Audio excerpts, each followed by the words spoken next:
Nano Babo Kabalen, kumusta kayo po? Ako Louis Season. Marco Nananing, we're in Pampanga. You might notice guys, ating kami pong abe keng gulot. So apin ila po rin mikabandi keng ADM Catering. Wow, it's an honor to meet them. So ngayon pong aldo ngayon ni Kening Vlogay ni pakilala mila po kaya kayo ang pouring services na they offer, no? So you're interested to, you know, get their services keng catering and basta related keng events guys.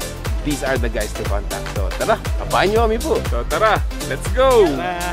Ako po ay Felix Asuncion of ADM Asuncion de Grande Catering Services. Tara po, pakibaluan niya kung naan niya po hindi kaming business.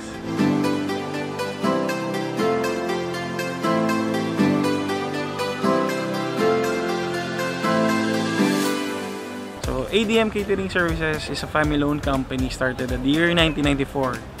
Actually, business de po rin pangari ko. ADM offers catering services and event styling. So we offer different kinds of food, we cater corporate, birthdays, weddings, and different kinds of occasions. So you can contact us at our Facebook page, just type ADM Catering, and on our Instagram at ADM Catering.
Guys, so ADM has been in the industry for like 5 years mga yan. I remember when we were starting King, we're in Pampanga, Kinichur Mila, and such an humble beginning ng any, like they can cater up until 2,000 packs mga yan. So itapin last time na pintalan mi na Abela is a corporate event, bala mo yung Index Corporation mga yan. So ito, congratulations ADM.